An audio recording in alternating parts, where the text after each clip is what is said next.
All-on-4 versus should we do more? When it comes to full mouth reconstruction, we all have heard the term all-on-4. And the idea behind this is that we place 4 implants and all of the new teeth that the patient is going to get are supported by these 4 implants. And it's a lovely solution. It's been proven in the literature for a number of years. And it works really well. It's like having a 4-legged chair. If you have a 4-legged chair, it's rather stable.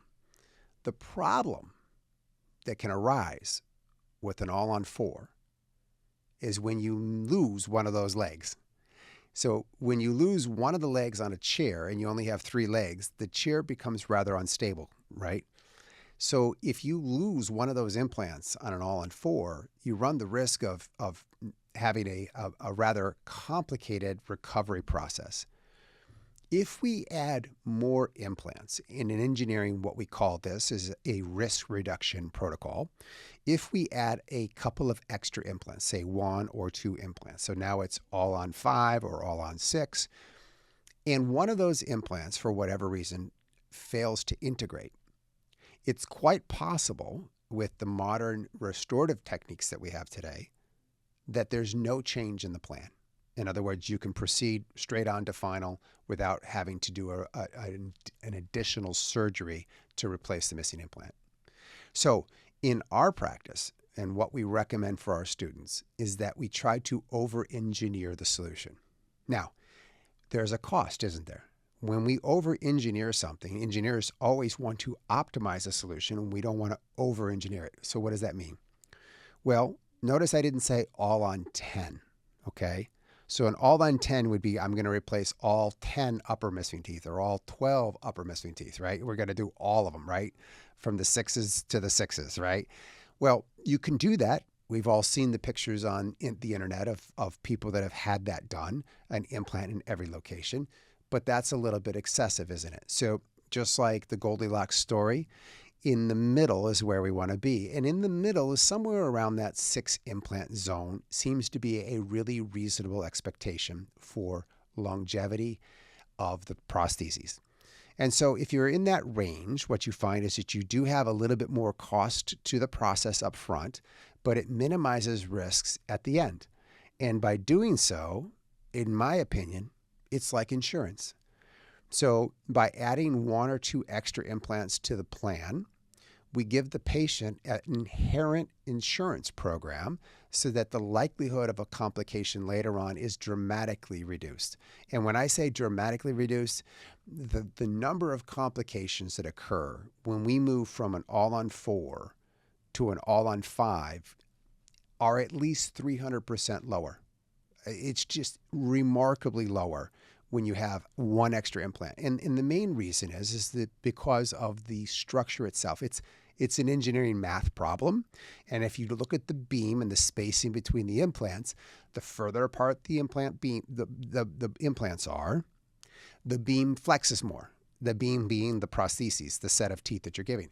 If the teeth flex a lot, over time, we will have cyclic fatigue. Cyclic fatigue is commonly experienced if you have a coat hanger and you bend it back and forth a number of times, it breaks. So if you bend something back and forth enough times, typically it will break.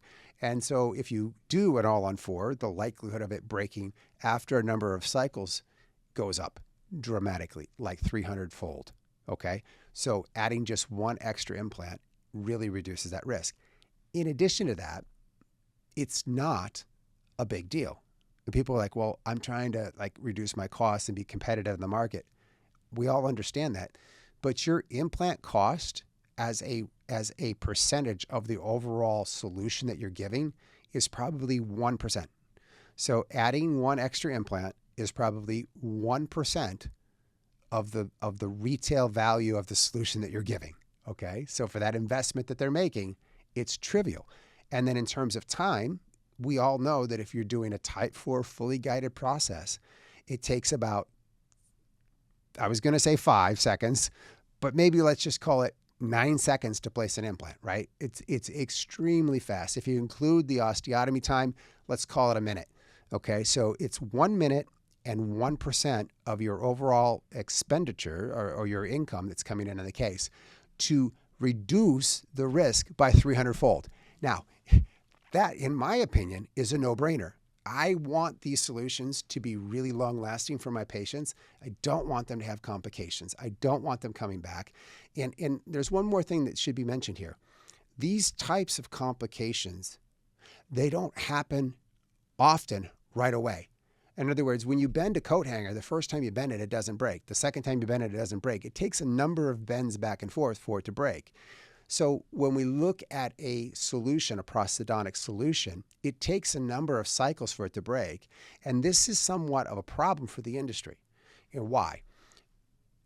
If something broke the day after we delivered it as dentists, we would say, I must have done something wrong. There must have been a defect in the zirconia. There must have been a defect in the bonding. There maybe I got some saliva in the bonding process, whatever. But we would own it. When something breaks 3 to 4 years after we deliver it, we start to think that it's the patient's fault. We start as an industry, because most of us are not trained in the sciences of mechanics. We're trained in the sciences of biology. Because of that, we say, well, that must have been their fault, because why would it break now when it was fine for 3 years? And that's a reasonable argument, except for the fact that if you have a little bit of knowledge about cyclic fatigue, you go, that's exactly when it will break. That is exactly when it will break. It will break in that 3 to 5 year period. And when that happens, we own it. It is because of the solution that we provided the patient. It wasn't because of the patient. It was the patient did what they normally do, and it wore out, just like it would normally wear out in a mechanical assessment. So be very, very careful about these things, because unless you're 1 year away from retirement and you don't want to have patients coming back being upset, really think about over-engineering your solution. The rule of thumb that I like to use is this. If I think the patient needs 5 implants for force factors. So when we look at the patient, they have high force factors or something like that, I add 1 more implant. So I just always do 1 more than I think is the bare minimum. So if I say the bare minimum for this person, they have low risk factors, they have good bone, the bare minimum would be 4, then they get 5. Okay. And if I say the bare minimum is 5, then they get 6. And that's just a really simple way to ensure that I've got a 1 factor safety, which is about a 20% number. 20%. If you're doing 5, that's about a 20% number, which, by the way, happens to be a number that we use in engineering as a factor of safety. So a 20% factor of safety is a reasonable expectation for a long-term, stable, aesthetic, functional solution for the patient. This has been another episode of Implants Made Simple. I'm Dr. Robert Stanley. Follow for more.